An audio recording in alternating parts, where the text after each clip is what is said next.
మా అన్నయ్య గారు అలాగనే చనిపోయారు, మా నాన్నగారు చనిపోయారు. నెక్స్ట్ టార్గెట్ నేనే అయిపోయా.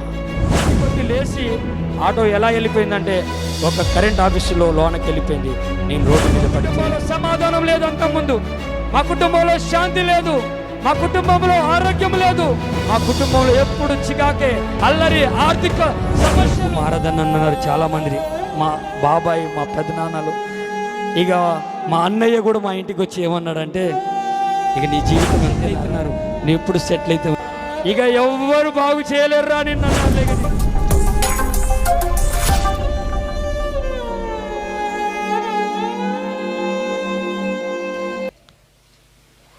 నా పేరు సురేష్ అండి. మాది పండితాపురం, సీఎం తండ, కామెపల్లి మండలం, ఖమ్మం జిల్లా. మేము పండితాపురంలో జీవిస్తున్నాము గనక బంజారా కుటుంబం నుంచి రక్షింపబడి ఉన్నాం. తండా ప్రాంతంలో మేముంటున్నప్పుడు మా కుటుంబంలో మా యొక్క తల్లిదండ్రులు హైందవులు అన్యులుగా జీవిస్తున్నప్పుడు, భయంకరంగా తాగుతూ వాళ్ళ జీవితాన్ని కొనసాగిస్తున్నప్పుడు కుటుంబంలో ఎప్పుడు గొడవలే, నెమ్మది, సమాధానము లేదు. ఎప్పుడు ఆర్థిక ఇబ్బందులు. మా తల్లిగారు కష్టం చేసి ఎంత డబ్బు సంపాదించి బియ్యంలో చివరి కిందికి దాచిపెట్టినా ఆ డబ్బులు కూడా మా నాన్న తీసి తాగి బియ్యాన్ని కూడా అమ్ముకొని వాళ్ళ కుటుంబాన్ని ఆర్థికముగా మేము సతమతమవుతూ జీవిస్తున్నప్పుడు మా నాన్నగారు మా తల్లిగారిని కొట్టడం, హింసించడం, దూషించడం, అవమానించడం, చాలా వేలనగా మాట్లాడుతున్నప్పుడు మా తల్లిగారు ఇక ఓర్చుకోలేక మా అమ్మమ్మ గారింటికి వెళ్ళిపోయింది.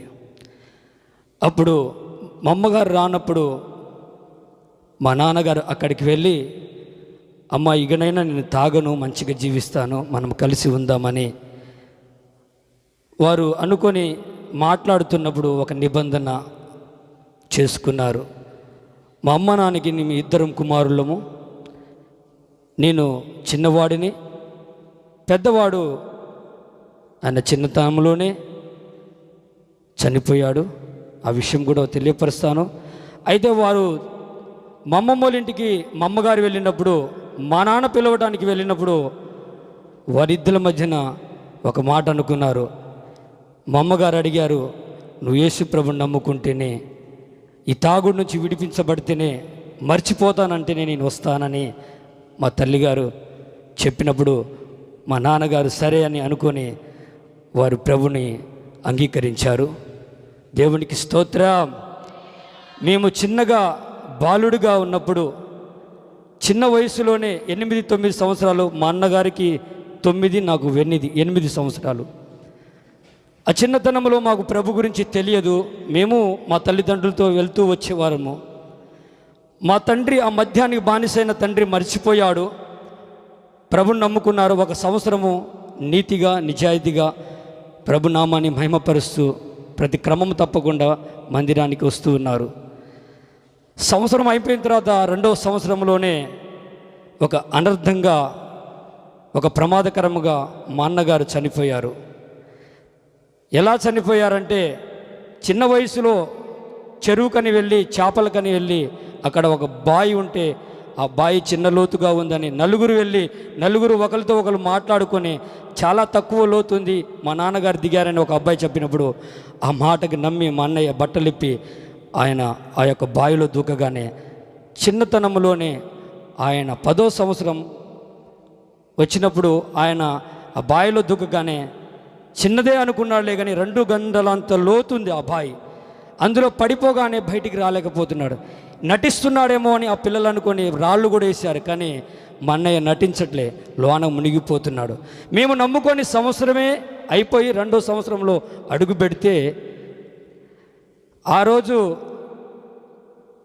24వ తారీఖు ఆదివారం వచ్చింది. 25వ తారీఖు క్రిస్మస్ పండగ, ప్రభుని పుట్టినరోజు గనక 24 ఇల్లు కడుక్కొని శుభ్రంగా ప్రార్థనకి వెళ్దామని ఆదివారానికి చర్చి మానేశారు మా తల్లిదండ్రులు.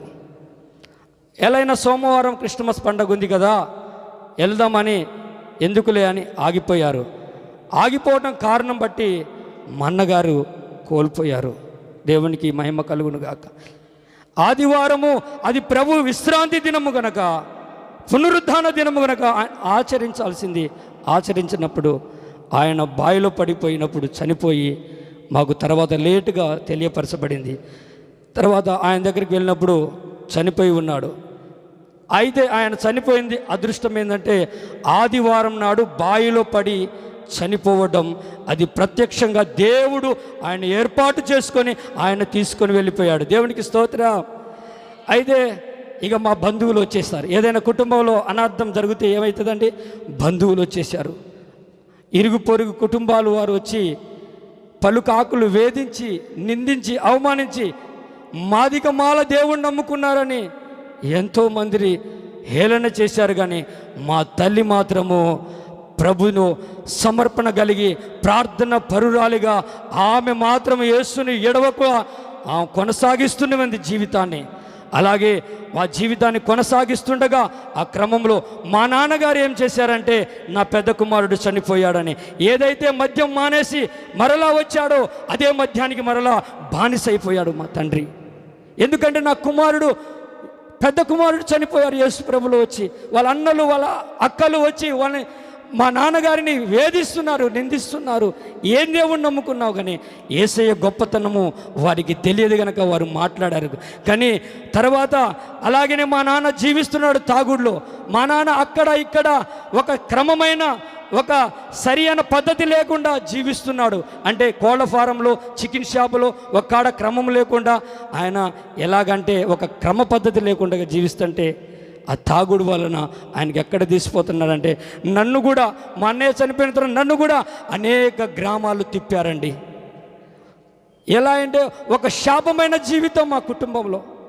ఎలాగంటే మా కుటుంబంలో ఒక అన్యాయముగా మేము యేసును నమ్మామని వారు అనుకుంటున్నారు. కానీ మా నాన్నగారు యేసే దగ్గరికి రాలేదండి. మా అమ్మగారు నీతిగా జీవించి ప్రార్థన చేస్తుంది.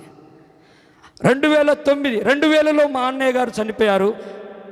2009లో మా నాన్నగారు చిన్న యాక్సిడెంట్, పల్సర్ బండి వచ్చి తగలగానే, రోడ్డు అవతల కిరాణా కొట్టుకు వెళ్ళి వస్తున్నప్పుడు పల్సర్ బండి తగలగానే ఆయన ఇలా చేయితో అన్నాడు. ఆయన ఎమ్మటే కాలు పైకి లేచి తల చిన్న మెదడు తలిగి గవర్నమెంట్ హాస్పిటల్ తీసుకెళ్ళి అర్ధగంటలో చనిపోయాడండి. నేను అంటున్నా ఏంటంటే, యేసయ్యను శ్రమలైనా మనకి మేలుగా భావించి యేసయ్యను వెంబడిస్తున్నప్పుడు ఆయన ప్రత్యక్షత మనం చూస్తాం. ఆయన విడిచి మనం బ్రతుకుతే మనం బ్రతకలేము. గనక మా నాన్నగారు చనిపోయిన తర్వాత నాకు బలం వచ్చేసింది. మా అమ్మగారి మీద ఇక నేను ఆమె చెప్పే మాట వినకపోవడం, నాకు 10 సంవత్సరాలు 10వ తరగతి పాస్ అయిపోయాను. నేను ఇక ఇంటర్లో జాయిన్ అయ్యాను 1 సంవత్సరం. ఇక మా నాన్నగారు చెప్తున్నారు, నాకు ఒక సైకిల్ కొనిచ్చారు. సైకిల్ మీద ఖమ్మంలో ఉండేది, ఖమ్మం అంతా బాగా తిరిగేది, బాగా నేను సైకిల్ బాగా తొక్కేది. అయితే ఏం జరిగిందంటే మా నాన్న మా అమ్మ ఇద్దరు గొడవపడి, అండ్ ఖమ్మంలో సైకిల్ అడ్డు తొక్కుతున్నాడు, ఏంది అసలు గద్దించవా, భయపెట్టవా అనేది. కానీ నేను మంచిగానే పోయాను, కానీ మా నాన్నగారు చనిపోయారు. అది బాధతో నేను తట్టుకోలేక మరలా వచ్చారు మా బంధువులు. మా అన్న చనిపోయాడు, మా నాన్న చనిపోయాడు, ఇక నువ్వు ఎందుకయ్యా దేవుళ్ళో, మీ తల్లి ఉంటుందిలే కానీ నువ్వు ఎందుకు వచ్చాయి అని నన్నందరూ మరలా వెనకలాగటానికి ప్రయత్నించారు. అయితే నేనేం చేశానంటే వెనకకు వచ్చేసా. నాకు తెలిసి తెలియని వయసు 16, 17 అంటే యవ్వన స్థితిలో ఉన్నానిగా. లోకము వైపు లోకాశలలో పడిపోతున్నానిగా. ఆ స్థితిలో నా జీవితం ఏమైపోతుందో నాకు అర్థం కావట్లే. కానీ ఆశ కలిగి నేను లోకాశలో పడిపోయాను. ఇక ఆటో నేర్చుకుందామని నాకు ఒక ప్లానింగ్తో ఆటో నేర్చుకునేటప్పుడు ఆటో ఆయన తాగుతాడు. ఆయన తాగిపించి నిన్ను కూడా తాగి ఆటో నేర్చుకునేవాడిని. ఎలా అయిందంటే మా నాన్నగారు చనిపోయిన తర్వాత నాకు చెప్పేవారు ఎవరు లేరు, నా జీవితం నాదే అని నేను అనుకున్నాను. కానీ చిన్నప్పుడు మాత్రము యేసయ్యను ఆరాధించే గుణం నాలో ఉంది.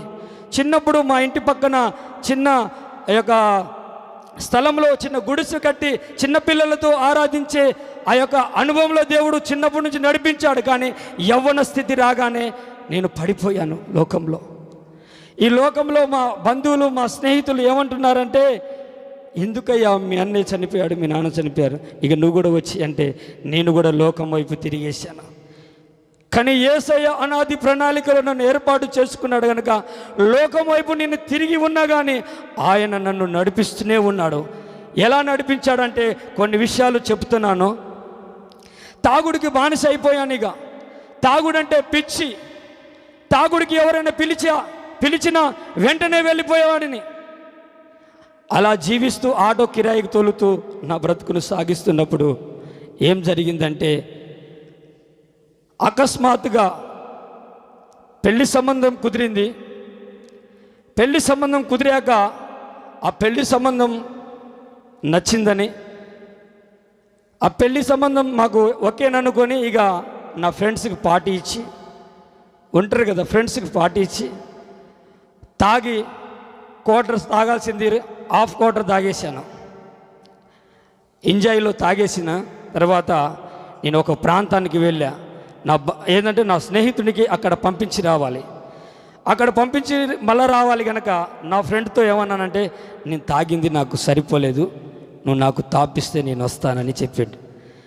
అయితే నేను సరే అని ఆయన తాపిస్తానంటే, నేను మళ్ళా తాగి ఉన్నాను, ఆయన తాపిస్తానన్నాడు. అయితే నేను ఇప్పుడు తాపాను కానీ నన్ను దించాక తాపిస్తానని తెలివితో ఆయన ఆ మాట అన్నాడు. అయితే నేను కూడా ఓకే అనుకొని వెళ్తున్నాను. సంబంధం కుదిరింది, ఫుల్లుగా తాగుతున్నాను. వాళ్ళని దించడానికి నేను వెళ్తున్నప్పుడు ఆయన దించేశాను. అరే నువ్వు బాగా తాగున్నావురా, ఇప్పుడు నువ్వు తాగినా బాగోదు, రేపు గలువు నీకు తాపిస్తా అని చెప్పాడు. లోకంలో వచ్చేసా కదా. అప్పుడు సరే అని నేను అనకుండా, నేను ఎంత తాగినా ఎంత తాగినా నేను ఖచ్చితంగా ఉంటా, నువ్వు తాపిస్తావా తాపించావు, నువ్వు వచ్చేటప్పుడు ఏమన్నావు ఇప్పుడు ఏమంటున్నావు అని ఆయనతో కలిసి మరలా తాగి ప్రయాణమై వస్తుంటే ఖానాపురము మార్గం మధ్యలో బర్రెలు అడ్డం వచ్చినాయి. బర్రెలు అడ్డం వస్తే ఆ తాగిన మత్తులో బ్రేక్ ఎలా వేయాలో తెలియలేదు. నేను కంట్రోల్గానే వెళ్తున్నాను అనుకున్నా కానీ నా స్థితి నాకు తెలియలేదు. మామూలుగా మనం ఉన్నప్పుడు బ్రేక్ వేసే బ్రేకు ఆ కాలంతా తిమ్మిరిగా ఉంటుంది కనుక ఎంత బ్రేక్ వేసానో తెలియక సడన్గా లేచి బ్రేక్ వేసే కల్లా ఆటో పల్టీ కొట్టి లేచి ఆటో ఎలా వెళ్ళిపోయిందంటే ఒక కరెంట్ ఆఫీసులో లోనకి వెళ్ళిపోయింది. నేను రోడ్డు మీద పడిపోయాను. రోడ్డు మీద పడిపోతే రోడ్డు మీద నేను పల్టీ కొడుతున్నాను. నన్ను యేసయ్య అక్కడ నన్ను ఆ రోడ్డు మీద పడవేశాడు అని నేను చెప్పగలుగుతాను నిశ్చయముగా. నేను ఆటోలో ఉన్నట్టయితే ఆటో దుగ్గు అయిపోయింది, అందులో నేను కూడా చనిపోవాల్సింది.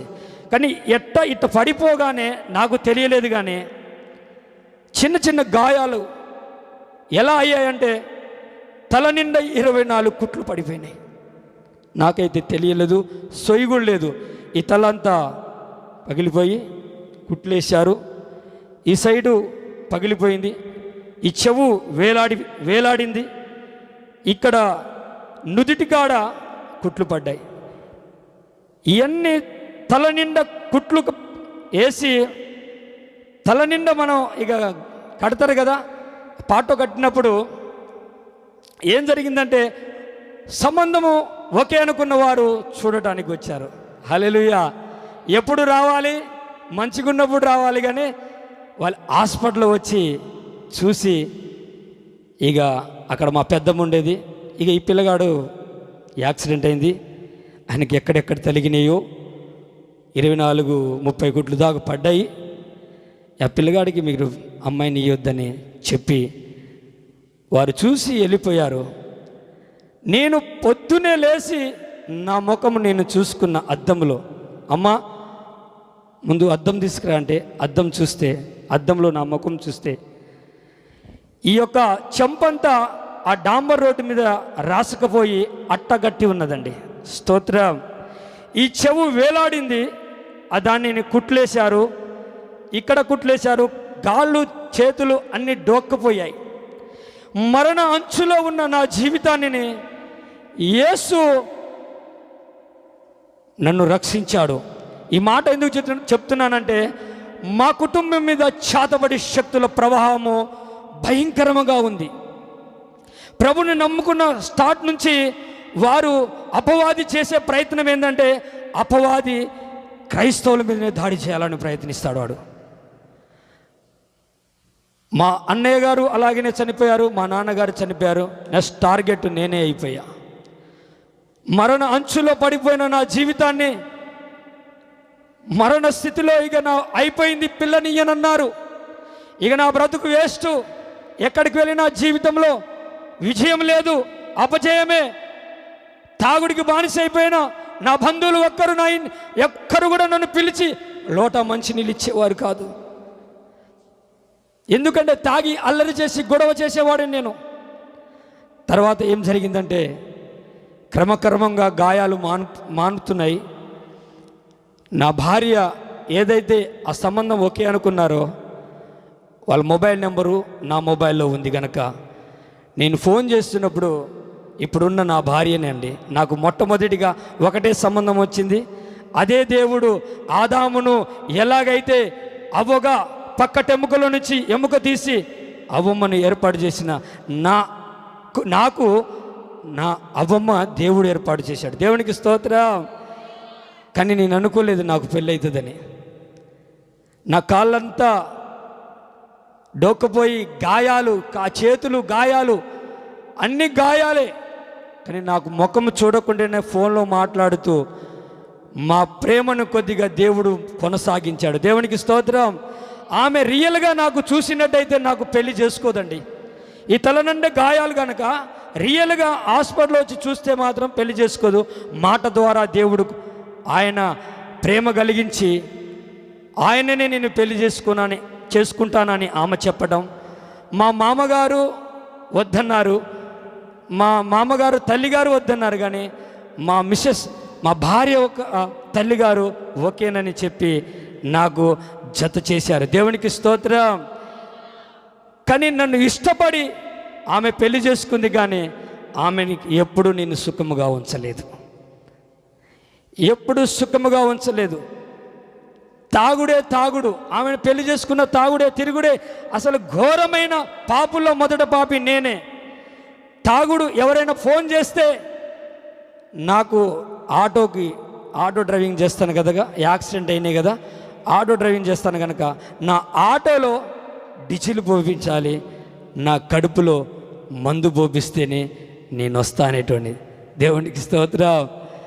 నాకు ఏమి ఇవ్వద్దు, నాకు పిల్లలు ఉన్నారులే కానీ నాకు ఏమి ఇవ్వద్దు. నా పిల్లల వైపు చూడను, నా భార్య వైపు, మా తల్లి వైపు, ఎవరికి వైపు చూడకుండా అపవాది అయిన సాతాను నన్ను బంధించి వాడు లోకములో నన్ను పాడు చేయాలని వాడు ప్రయత్నం చేశాడు. కానీ యేసయ్య ఆయన నా మీద ఆ కనికరము చూపాడు. ఈ పాపిని కూడా యేసయ్య ప్రేమిస్తాడంటే నేనైతే నమ్మలేదు, కానీ నన్ను ప్రేమించినప్పుడు నేను చూశానండి ఆయన మహిమని. దేవునికి స్తోత్రం. నా భార్య ప్రేమతో నన్ను ఇష్టపడి ప్రేమించి పెళ్లి చేసుకున్నప్పుడు నేను ఆమెను సుఖంగా ఉంచలేదు. తాగి వచ్చేవాడిని. మా ఇంట్లో యాప చెట్టు ఉండేది. నా ఆటోకి బ్రేకులు ఉండగా ఆ కంట్రోల్కి ఆగక నేను యాప చెట్టునే గుద్దేవాడిని. తాగి నా జీవితం కంట్రోల్ ఉండేపోయేది. గొడవే మా భార్యకు నాకు. నేను వస్తున్నానంటే నా భార్య ఇంటిలో ఉండకుండా వెళ్ళిపోయేది. అలాంటి సిచ్యువేషన్లో ఆమెను ఎప్పుడు ప్రేమగా చూడలేదు. ఎందుకు చెప్తున్నానంటే, యేసయ్య ప్రేమ మనలో వచ్చినప్పుడు మనను ఎలా ప్రేమించాలో ఆ ప్రేమామయుడు మనకు తెలియపరుస్తాడు. దేవునికి స్తోత్రం. నాకు తర్వాత ఇలాగే కాపురం కొనసాగిస్తుండగా ప్రెగ్నెన్సీ అయిందండి. 9 months. 1 yearలో పెళ్లి రోజు వచ్చేసింది మాకు. పెళ్లి రోజు 3వ తారీఖు 6వ నెల జూన్ నెలలో, వచ్చే నెలలో, అప్పుడు కూడా జూన్ నెల 3వ తారీఖు నా పెళ్లి రోజు ఇంకో యాక్సిడెంట్ గురించి చెప్తున్నాను. చెప్పిన తర్వాత నా జీవితంలో దేవుడు నన్ను ఎలా దర్శించాడో చెప్తాను. ఆ యొక్క పెళ్లి రోజు మా భార్య ఏమందంటే, ఎల్లమాకయ్యా మనకి కలిసి రాదు, మన పాస్టర్ గారికి ఫోన్ చేసి మనం ప్రార్థన చేయించుకుందాం, ఏదైనా తిందాం, ఏదైనా చేయించుకుందాం, మంచిగా ఉందామని ఆమె చెప్తుంటే, గబ్బర్ సింగ్ సినిమా ఖమ్మంలో పవన్ కళ్యాణ్ సినిమా రిలీజ్ అయింది. పవన్ కళ్యాణ్ ఫ్యాన్స్ నేను. బ్లాక్లో టికెట్లు అమ్మేవాడిని. బుకింగ్లో నేను చెప్పులు ఇరిగినా, చొక్కా చినిగినా ఆయన నా ఫ్యాన్స్ కనుక పరిగెత్తుకుంటూ వెళ్ళి ఆ టికెట్లు 3-4 తీసుకునేది. బ్లాక్లో 50, 100, 150 అని అమ్మిన జీవితం నాది. ఆ అమ్మిన డబ్బులతో బిర్యానీ తినడం, తాగడం, ఫ్రెండ్స్ని తీసుకోవడం, తిరగడం. నా జీవితం లోకం వైపు నేను జీవిస్తున్నాను. ఎన్నిసార్లు యాక్సిడెంట్ అయినా నా జీవితాన్ని నేను మార్చుకోలేకపోతున్నాను. మనసు మార్చాలంటే ఎవరి వల్ల కాదు, దేవుడు మార్చగలడు. దేవునికి అసాధ్యమైనది ఏది లేదు.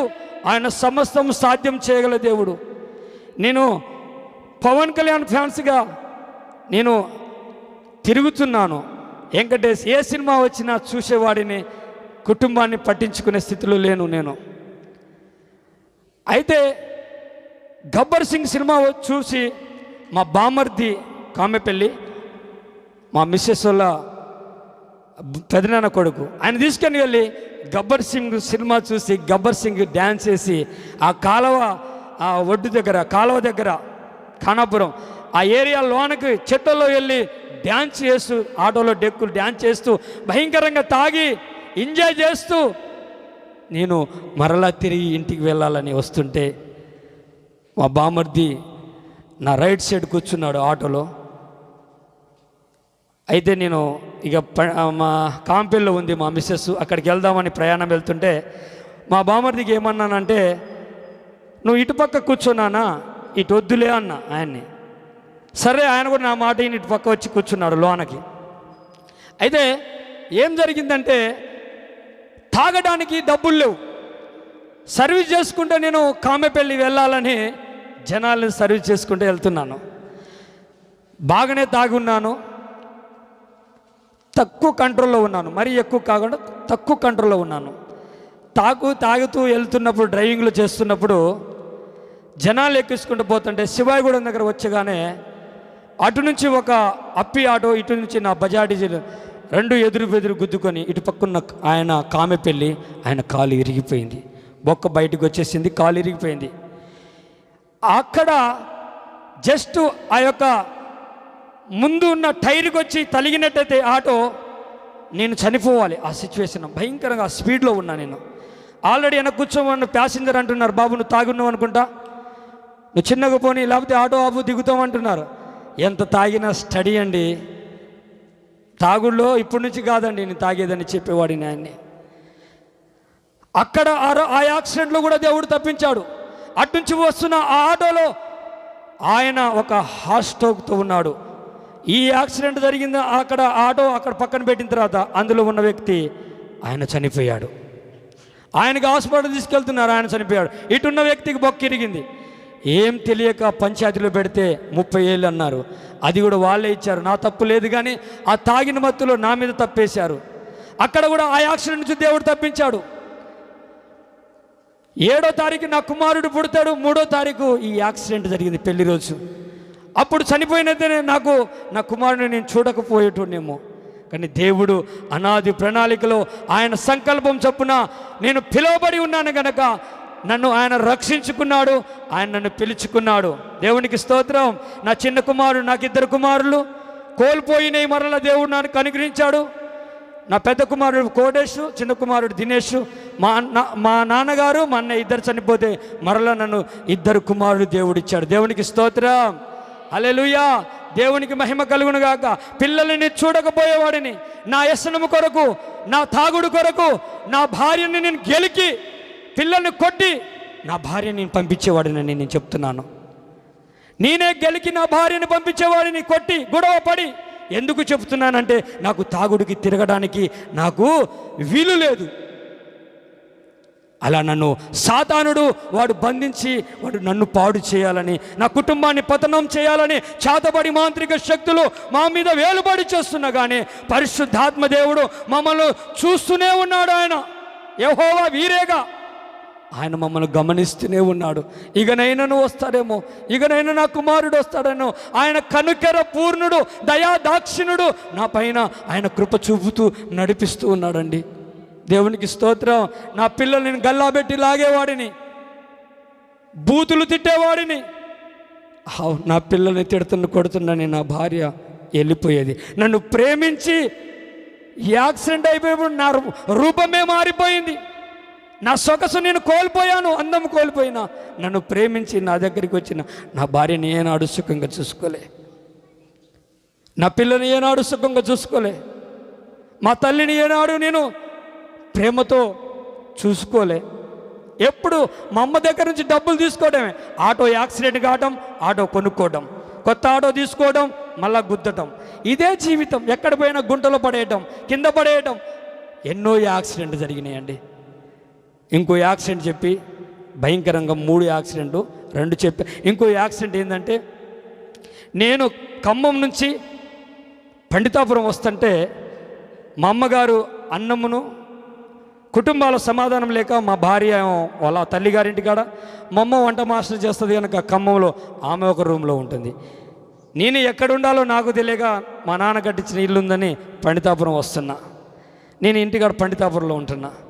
అన్నము బియ్యము ఇవన్నీ తీసుకొని, పచ్చడన్నీ తీసుకొని ఇంటికి వచ్చి తిందామని అనుకునే సమయంలో ప్రయాణమే వస్తుండగా మా తల్లిగారు ఒక మాటని పంపించింది. నాన్న, అన్నయ్య చనిపోయాడు, నాన్నగారు చనిపోయారు, నువ్వు తాగుడికి బానిస అయిపోయావు, నువ్వు మాట వినట్లేదు నాయన, ఇక నువ్వు చనిపోతే నాకు దిక్కెవరయ్యా, ఒకసారి నా మాటిని తాగమాకురా, తిరగమాకురా, మంచిగా నువ్వు ఎక్కడైనా పని చేసుకో, లేకపోయినా ఇంటికాడుండు అని నాకు చాలా మా తల్లిగారు ప్రేమతో ఆమె నా కొరకు ప్రార్థన చేసేది. దైవజనులతో చెప్పి ప్రార్థన చేయించేది. నా కొడుకు మారట్లేదయ్యా, నా కొడుకు మారట్లేదయ్యా, ఆయన ఒక్క కాడ ఉండట్లేదయ్యా, ఫోన్ ఎత్తట్లేదయ్యా అని ఎన్నోసార్లు మా తల్లిగారు వేడుస్తూ ప్రార్థన చేసిన జీవితం నేను చెప్తున్నాను. ఆమె ప్రార్థన చేసేటప్పుడు కూడా నేను విని కూడా ఉన్నాను, కానీ నా మనసు మారలేదండి. ఒక యాక్సిడెంట్ ప్రయాణమై వస్తున్న ఖమ్మం నుంచి నేను పండితాపురం దగ్గరికి వచ్చేసా. పవర్ గీడు ఎన్టీపీసీ దగ్గరికి రాగానే ఒక కొబ్బరి బొండాల బండి ఉంది, ఆయన నెట్టుకుంటూ పోతుండు. 9 అవుతుంది. ఆ బండి నాకు సడన్గా, మాకు తాగుడికి తిరుగుడికి వీటికే డబ్బులు అయిపోతే లైట్ వేయించుకోవడానికి కూడా డబ్బులు ఉండకపోయేది. మామూలు లైట్లు చిన్న చిన్నగా బల్బు అంత కనబడకుండేది. సడన్గా ఆ బండి కనబడగానే ఈ తాగిన మైకంలో బ్రేక్ స్పీడ్గా వేయడం అలవాటు అయిపోయింది. ఆ బ్రేకు స్పీడ్గా వేయడంతోనే ఇల్లెందు ఈ పండితాపురం వచ్చి ఆటో ఇట్లా రౌండ్ తిరిగి ఆ పవర్ గీడ్ తమ్మని గుద్దుకుంది. అక్కడ కూడా నేను కింద పడిపోయాను. ఆ ఆటోలో నేను లేను. ఆ ఆటో వెళ్ళి తమ్మాను గుద్దుకుంటే హ్యాండిల్ అంతా సీటుకి ఒత్తుకుందండి.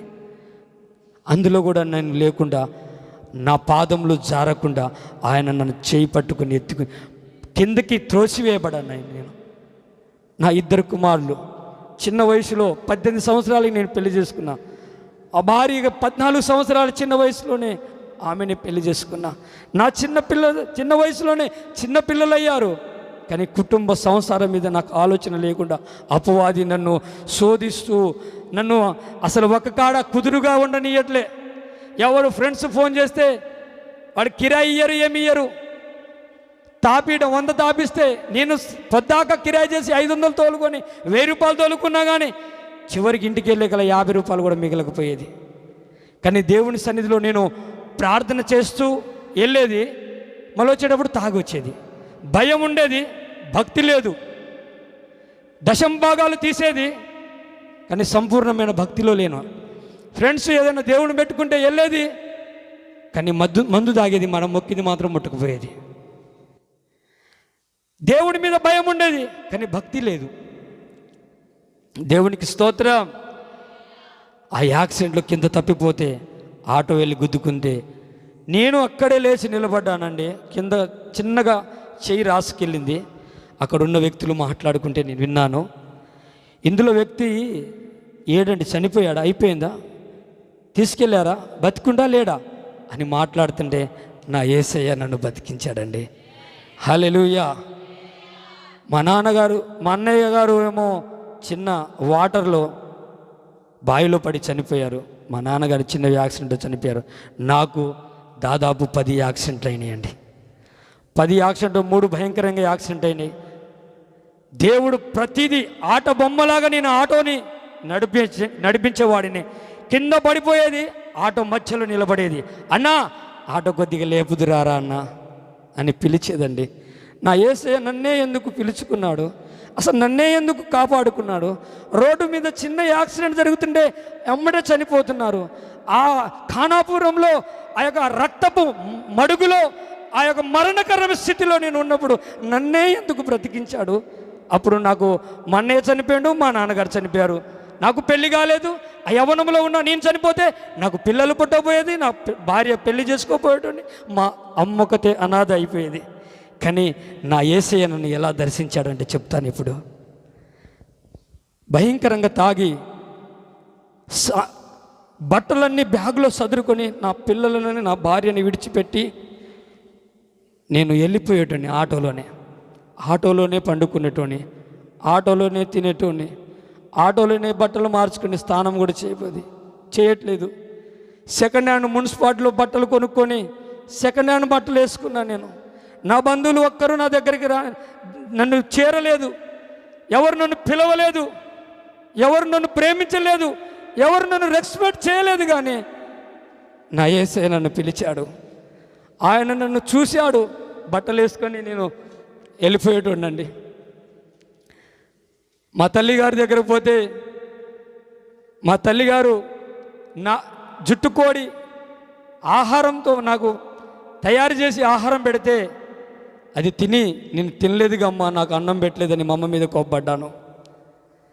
నేను తినలేదమ్మా, నువ్వు నాకు పెట్టలేదు, నీ కొడుకని నీ దగ్గరికి వచ్చా, నా భార్య నన్ను విడిచిపెట్టి వెళ్ళిపోయింది, నీ దగ్గరికి నేను వచ్చా కానీ నన్ను నువ్వు చూడలేదు, నన్ను నువ్వు ప్రేమించలే, నేను బ్రతకనని 3 అంతస్తు బిల్డింగ్ మీద మా తల్లిగారు కిరాయికుంటుంటే నేను ఆ దాని మీద నుంచి దూకి చనిపోవాలనుకున్నా.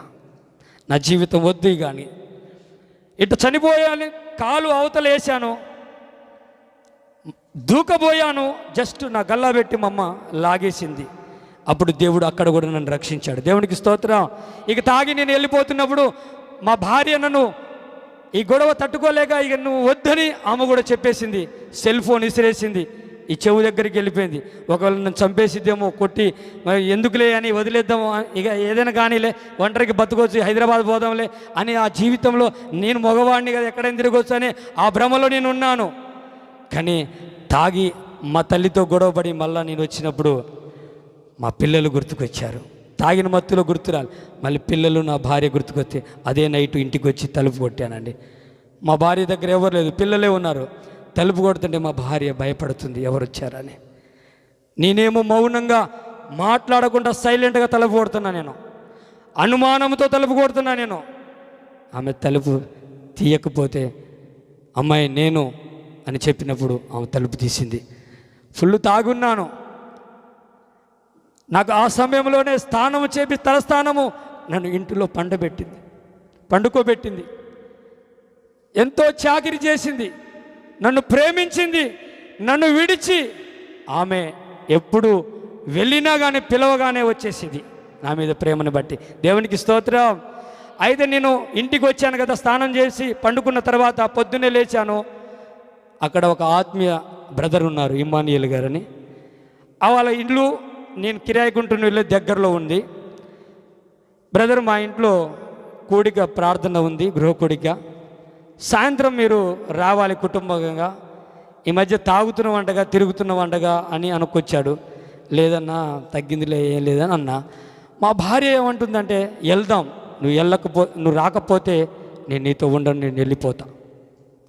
ఎలాగైనా మనం అక్కడ ప్రార్థనకు వెళ్ళాలి, నువ్వు రాకపోతే నేను ఈరోజే వెళ్ళిపోతా, నీ దగ్గర ఉండను అంటుంది. నేను పొద్దునే లేచి నైట్ తాగిన మత్తులో పొద్దున్నే లేచి మళ్ళా తాగడానికి పోయినా. తాగి సాయంత్రం కూడా తాగే ఉన్నా. ఆ ప్రార్థన కూడికి రానంటే రానంటున్నా. కానీ ఇక నా భార్య వైపు చూసా, పిల్లల వైపు చూసా, ఒక వెళ్ళిపోతారేమో విడిచిపోతారేమో అని, సరే ఆమె చెప్తుంది కదా ప్రార్థన కూడికలో వెళ్దామని చిన్న గృహ కూడికలో అక్కడ పాస్టర్ గారు, కల్వరి మోక్ష మినిస్ట్రీస్, అక్కడ పాస్టర్ గారు జానయ్య గారును, పాలరాజయ్య గారు, ఆంధ్ర నుంచి ఒక అయ్య గారు నెహ్మియా గారు అక్కడ వచ్చి ప్రార్థన చేస్తున్నారు. ఆ ప్రార్థనలో కూడికలో నేను కూడా ఆరాధనలో చిన్న గృహ కూడికలోనే ఆరాధనలో కూర్చున్నాను. అక్కడ ఒక పాస్టర్ గారు జాన్ ద్వారా దేవుడు ఒక ఆత్మ ద్వారా పరిశుద్ధాత్మ ప్రేరేపణతో ఒక మాట అన్నారు. తాగుడు మీద వ్యసనము, బిర్యానీ తినాలనే ఆశ కానీ ఎవరిలో ఉంటే లేచి నిలబడండి, పరిశుద్ధాత్మ దేవుడు మరి లేపమని నన్ను ఆలోచన కలిగించాడని అన్నప్పుడు, పరిశుద్ధాత్మ అనుభవంతో మాట్లాడినప్పుడు నేను లేద్దామని అనుకుంటే నా భార్య కూర్చో అంటుంది. నేను లేద్దాం, నాకుంది కదా బిర్యానీ తినాలని, నాకుంది కదా తాగాలని, నన్ను ఈడదా తీసుకొచ్చావు కదా, లేస్తానని నేను లేవబోతుంటే ఆగమన్నా నేను ఆగకుండా లేచి నిలబడ్డాను. దేవునికి స్తోత్రం. నేను సమర్పణ కలిగి ఆ యొక్క ఆరాధనలో ఇష్టపడి నేను లేచి నిలబడినప్పుడు పరిశుద్ధాత్మ ద్వారా ఒక ప్రవచన రీతిగా దేవుడు మాట్లాడారు. నీ కుటుంబంలో కోల్పోయిన స్థితిని, మా అన్న గురించి, మా నాన్నగారి గురించి, మా కుటుంబంలో గురించి, ఆ పేదరికాన్ని గురించి, నాకున్న కిడ్నీలో స్టోన్ గురించి కొన్ని విషయాలు దేవుడు ప్రవచన రీతిగా దైవజనుల నుంచి మాట్లాడి, నీవు మరణించాలని అనుకున్నావు, 3 అంతస్తు బిల్డింగ్ నుంచి చావాలనుకున్నావు అని ఆయన చెప్పినప్పుడు నాకు అర్థమైంది. మీకు ముందే చెప్పాలే కానీ ఆయన చెప్పినప్పుడు నాకు అర్థమైంది. ఇక యాక్సిడెంట్ నుంచి దేవుడు నిన్ను కాపాడాడు, ఆయన నిన్ను ఎన్నుకున్నాడు, ఆయన ప్రణాళికలో నువ్వు ఉన్నావని ఆయన ప్రార్థన చేసి ఆయన నన్ను దర్శించి, ఎలా అంటే దేవుని ద్వారా, ఆయన పరిశుద్ధాత్మ ద్వారా నన్ను దర్శించాడు. దర్శించగానే యేసు నామములో టచ్ అనగానే నాలో ఉన్న ఆ యొక్క దురాత్మ కాడి విరగొట్టబడింది. దేవునికి స్తోత్రం. నాలో వ్యసనపు కట్లు విప్పబడ్డాయి. తాగుడనే బానిసత్వం నుంచి విడిపించబడ్డాను. నాకు లేని అలవాటు లేదు, నాకు చెడు అలవాట్లు, నాకు అంబరు, సిగరెటు, గుట్కా, పొగ, అన్ని బీడీ కూడా తాగాను, గుడుంబ, కుక్కల కళ్ళు. దేవుని సన్నిధిలో ఉన్నాను గనక నిజముగా ఇలాంటి వ్యసనపరుడును దేవుడు ప్రేమించి ఆయన కాపాడాడు. దేవునికి స్తోత్రం. ఒక మానవుడు నన్ను మార్చలేదు, నా భార్య నన్ను మార్చలే, నా తల్లి మార్చలే. ఒక మాట చెప్తాను, నాకు మందు మానిపించాలని నాకు ఒక ఆర్ఎంపీ డాక్టర్ దగ్గరికి వెళ్ళి ఇంజక్షన్ కూడా వేయించారు. మా తల్లిగారును మా మిస్సెస్ ఇద్దరు సంతకం పెట్టి ఏడుస్తున్నారు. ఇకనైనా మారుతాడేమో అని సంతకం పెట్టి ఏడుస్తున్నా కానీ ఆ యొక్క మద్యం వ్యసనం మీద ఉన్న నన్ను, అంటే ఈ జరగకముందు, ఈ ప్రవచన వాకు జరగకముందు డాక్టర్ గారికి ఫోన్ చేసి, అయ్యా తాటి చెట్టు మీద కళ్ళు, దాంట్లో ఏం ఆల్కహాల్ కలవ కదయ్యా, అది మనుషుల ద్వారా చేయబడింది కాదు, దేవుడు ఏర్పాటు చేసింది కదా, అది తాగొచ్చు కదా అని నేను డాక్టర్ గారిని ప్రశ్నలు అడిగేటోడిని. ఆయన గుచ్చి ఆయనకు ఫోన్ చేసి మాట్లాడుతుంటే నేను ఆగలేక నా ఆత్మ, సరే అయ్యా కొద్దిగా దాగులే అన్నాడు ఆయన. చూడు, ఆయన అన్నప్పుడు కొద్దిగా దాగలే అంటే నేను ఒక 5 లోటాల దాకా కళ్ళు తాగేసా. నాకు మత్తు ఎక్కట్లే, ఎందుకంటే గుడుంబ, కోటరు అన్నీ తాగి ఉన్నాను కదా, నాకు ఎక్కట్లే. చిన్నగా బీర్ అలవాటు చేసుకున్నా, చిన్నగా మళ్ళీ కోటరు అలవాటు చేస్తున్నా, అన్నీ అలవాటు అవుతున్నాయి. ఇక నా కాళ్ళు చేతులు లాక్కొస్తున్నాయి. ఏంది ప్రాబ్లం అని చూస్తే బలహీనం అయిపోయినా. ఆ డాక్టర్ దగ్గర పోయి, అయ్యా మీరు ఇంజక్షన్ వేసారు, ఏదైనా ప్రాబ్లం జరుగుతుందయ్యా అని ప్రాణభయంతో మళ్ళీ ఆయన ఫోన్ చేసి నేను మాట్లాడుతుంటే, ఏం లేదులే కానీ ఖమ్మం వస్తాను కలువు అన్నాడు. ఆడికి వచ్చిన తర్వాత కొన్ని బలమైన ట్యాబ్లెట్ ఉంటాయి కదా, ఆ ఎరుపు ట్యాబ్లెట్, ఆ రక్తం వచ్చే ట్యాబ్లెట్, ఆ ఒళ్ళు నొప్పుల ట్యాబ్లెట్, ఆ యొక్క వేడి ట్యాబ్లెట్ అవి ఇచ్చాడు. ఇక ఆ ట్యాబ్లెట్ చూసి నాకు అర్థమైంది ఇదంతా ఉత్తిదే అని. వాళ్ళ తాగుడు మనసింది. కానీ దేవుడు ఆ యొక్క గృహ కూడికలో తన ఆత్మ ద్వారా నన్ను దర్శించి ఈరోజు ఆయన సజీవి రెక్కల నీడలో ఆయన ఆత్మ ద్వారా నన్ను బలపరిచి ఆయన సాక్షిగా నిలబెట్టుకున్నాడు. దేవునికి స్తోత్రం. హల్లెలూయా. మా కుటుంబంలో సమాధానం లేదు, అంతకుముందు మా కుటుంబంలో శాంతి లేదు, మా కుటుంబంలో ఆరోగ్యం లేదు, మా కుటుంబంలో ఎప్పుడు చికాకే, అల్లరి, ఆర్థిక సమస్యలు, ఇబ్బందులు జరిగిన నా యేసయ్య నన్ను ఎప్పుడు దర్శించాడో కోల్పోయినాయి మరలా నేను రెండంతలుగా పొందుకున్నాను. దేవునికి స్తోత్రం. తాగిన సమయంలో ఆటో నా సొంతముగా లేదు, కిరాయి ఇంట్లో ఉంటున్నాను. ఖమ్మంలో ఇల్లు, పండితాపురంలో ఇల్లు ఇడిచిపెట్టి ఖమ్మంలో ఉంటున్నాను. ఆ ఖమ్మంలో ఉన్న ఆ కిరాయి ఇల్లు, కిరాయి ఆటో, నా జీవితం ఇక కిరాయి కిరాయి కిరాయి. ప్రభువా, నేను మారిన తర్వాత ప్రార్థన చేశా, ప్రభువా నిన్ను నమ్మినచో నువ్వు సిగ్గుపడనీయనన్నావు అయ్యా. నువ్వు తలగా ఉంచే దేవుడో తోకగా ఉంచే దేవుడో కాదు గనక అయ్యా నాకు ఒక ఆటో కావాలి, మరలా మా ఊరు నేను వెళ్ళిపోవాలయ్యా అని నేను ప్రార్థన చేశా. నీతిమంతులు విశ్వాసము మూలంగా బ్రతుకును. హల్లెలూయా. నేను ప్రార్థన చేసిందే యథార్థవంతంగా, నాకు అవసరం ఏదో అదే చేయగానే నాకు బ్యాంకుల లోను ఆటో వచ్చింది. దేవునికి స్తోత్రం. 5 సంవత్సరాలైంది నా ఆటో వచ్చి, నేను మారి కూడా 5 సంవత్సరాలైంది. నా పండితాపురం ఇల్లు కూడా రీకండిషన్ చేయించుకొని మరలా నేను పండితాపురంలో వచ్చేసాను. నా కుటుంబం మారింది, మా పిల్లల భవిష్యత్తు మారింది, మా భార్య, మా తల్లిగారు, మా కుటుంబం అంతా మారింది. నేను 3 ప్లాట్లు కొన్నాను. దేవునికి స్తోత్రం. నేను కిరాయి ఇంట్లో ఉన్న నాకు కిరాయికి ఇచ్చే స్థితిలో దేవుడు ఏర్పాటు చేసుకున్నాడు. దేవునికి స్తోత్రం. అయితే దేవుడు వాగ్దానం ద్వారా నాతో మాట్లాడారు. ఆ మాట చెప్పి నేను ముగిస్తాను. లూకాసు వార్త 10:19 నుంచి ఒక మాట చదవమగండి. ఒక్క మాట నేను చెప్పి ముగిస్తాను. పాములను తేళ్లను అణగదొక్కుటకు శత్రువు బలవంతుడి మీద నీకు అధికారం ఇచ్చి ఉన్నానని చెప్పాడు. దేవునికి స్తోత్రం. అప్పుడు నా మీద ఏలుబడి చేస్తున్న సాతాను శక్తులు, చేతబడి శక్తులు, మాంత్రిక, చిల్లాంగి, బాణమతి శక్తులు, లూసిఫర్, వాడు నా ఎదుటగా నిలబడలేకపోయాడు. దేవునికి స్తోత్రం. నేను నమ్ముకున్న దేవుడు సజీవుడు, నేను ఆరాధిస్తున్న దేవుడు ఆయనకు ఆరాధనకి యోగ్యుడు. జీవము లేని దేవుడు కాదు, జీవము గల దేవుడు. అంతకుముందు నేను జీవము గల వ్యక్తిగా బ్రతుకుతున్నాను అనుకున్నాను, కానీ నేను మృతుడిగా బ్రతికాను. యేసయ్యలో నేను ఎప్పుడు తీర్మానం తీసుకొని యేసయ్యలో నేను సాక్షిగా జీవించాను, అప్పుడు నాకు జీవమును పోశాడు దేవుడు. దేవునికి స్తోత్రం. ఇక మీదట నాకు యాక్సిడెంట్ జరగలేదు. ఆయన కృప నాకు రాకపోకల్లో, రాత్రి జాములో ఇశ్రాయేలును కాపాడు దేవుడు, కొడకడు నిద్రపోడని ఆ వాగ్దానం నా జీవితంలో ఇక మీదట ఎప్పుడు నాకు యాక్సిడెంట్ జరగలేదు. దేవునికి స్తోత్రం. ఎప్పుడు నీ తాగుడు జోలికి పోలే, ఎప్పుడు నీ వ్యసనం జోలికి పోలే, నేను ఎప్పుడు ఇక ఆ చెడు ఆలోచన మీదే పోలేదు. దేవునికి స్తోత్రం. ఇంకో మాట, నాకు సువార్త కొరకు ఒక మాట, ఇర్మియా గ్రంథం 1:9 నుంచి ఇర్మియాతో మాట్లాడిన దేవుడు నాతో మాట్లాడా. అయ్యా నేనేం చేయాలయ్యా, నాలాగా తాగుబోతులు ఎందరో ఉన్నారయ్యా, నశించిపోతున్నారు. భార్య భర్తలో సన్నిధి సమాధానం లేక ప్రభా, శాంతి సమాధానం లేక అయ్యా నేను ఎలా జీవించాను లోకంలో అయ్యా, వారు కూడా ఎందరో మా స్నేహితులు, నా బంధువులు, మా రక్త సంబంధికులు ఉన్నారయ్యా. అయ్యా నా సాక్ష్యం చెప్పి వారిని బలపరుస్తానయ్యా. నన్ను ఒక్కసారి నీ కృపతో జ్ఞాపకం చేసుకో ప్రభు అని నేను ప్రార్థన చేయటం మొదలుపెట్టినప్పుడు పరిశుద్ధాత్మ దేవుడు నీ నోటిలో నా మాటలు ఉంచానని వాగ్దానం 31st నైటు అదే వాగ్దానం ఇచ్చాడు. నా బంధువుల దగ్గరికి వెళ్ళి సువార్త ప్రకటించ స్టార్ట్ చేశానండి. పింజరమడుగు తండలో మన మధ్యలో వచ్చారు ఇసా గారు, జాన్ బ్రదరు, వాళ్ళ కుటుంబాన్ని దేవుడు రక్షించుకున్నాడు.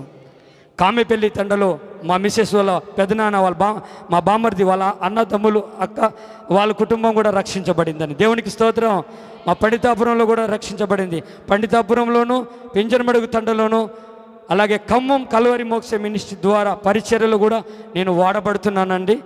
దేవుడు ఆయన పెళ్ళగించుటకు, నాటుటకు, విరగొట్టుటకు, నశింపజేయుటకు ఇర్మియాకి నీ బాలుడని అనవద్దు, నీ నోటిలో నా మాటలు ఉంచానని వాగ్దానం చేశాడు. ఆ వాగ్దానాన్ని ఎత్తిపట్టి నేను నడుస్తుండగా పరిశుద్ధాత్ముడు నా తోడుగా ఉండి, నా ముందర దేవదూతలు వెళ్తుండగా నా తోడు యేసు ప్రభు వారు వస్తున్నాడు. దేవునికి స్తోత్రం. నీతిమంతుల పక్షాన ఆయన వ్యాజ్యమాడే దేవుడు. హల్లెలూయా. దేవునికి స్తోత్రం. మా జీవితము ఇలా దేవునికి అప్పగించుకున్నాను. నా బ్రతుకు మారదని అన్నారు చాలామంది, మా బాబాయ్, మా పెదనాన్నలు, ఇక మా అన్నయ్య కూడా మా ఇంటికి వచ్చి ఏమన్నాడంటే, ఇక నీ జీవితం అంతేనారా, అందరూ సెటిల్ అవుతున్నారు, నువ్వు ఎప్పుడు సెటిల్ అవుతామన్నారు. కానీ నా గృహ కోడికలో నా దేవుడు నన్ను సెట్ చేశాడు. హల్లెలూయా. ఇక ఎవ్వరు బాగు చేయలేరురా నిన్ను అన్నారులే, కానీ నా యేసయ్య బాగు చేస్తాడు. హల్లెలూయా. ఆయనకి బాగు చేయడం అనేది ఏది లేదు, ఆయన సమస్తం బాగు చేయగల దేవుడు. హల్లెలూయా. నన్ను దేవుడు దర్శించుకున్నాడు, తన ఆత్మ ద్వారా నన్ను బలపరుస్తున్నాడు. ఆయన కృప తోడై ఉండి మనల్ని నడిపించును గాక. ఈ చిన్న సాక్ష్యమును దేవుడు దీవించి ఆశీర్వదించి అనేకులకు మాదిరికరంగా మార్చబడును గాక.